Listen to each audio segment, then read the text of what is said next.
हिंदी किंवा इतर कुठच्याही भाषेची सक्ती महाराष्ट्रामध्ये होऊ देणार नाही म्हणजे नाही।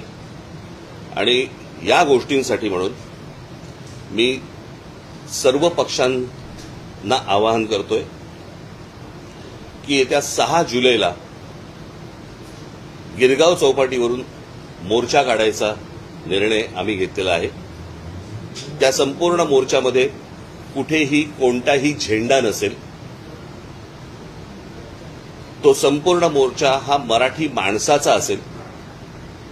त्या मोर्चाचं नेतृत्व मराठी माणूस करेल। आम्ही जे शिक्षण तज्ज्ञ आणि जे इतर भाषा तज्ज्ञ आणि इतर जे साहित्यिक आणि इतर जे लोक आहेत यांच्याशी देखील आम्ही बोलणार आहोत। माझं पत्र त्यांना जाणार आहे।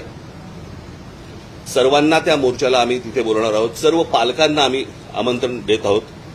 सर्व विद्यार्थ्यांना आम्ही आमंत्रण देत आहोत। सरकारला एकदा कळू देत की महाराष्ट्राच्या मनात काय आहे ते।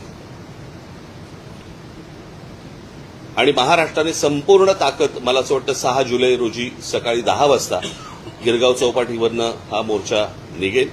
सरकारला ही गोष्ट कळाली। रविवार एवढ्यासाठी निवडलाय कारण विद्यार्थ्यांना आणि पालकांना यायला जमेल म्हणून।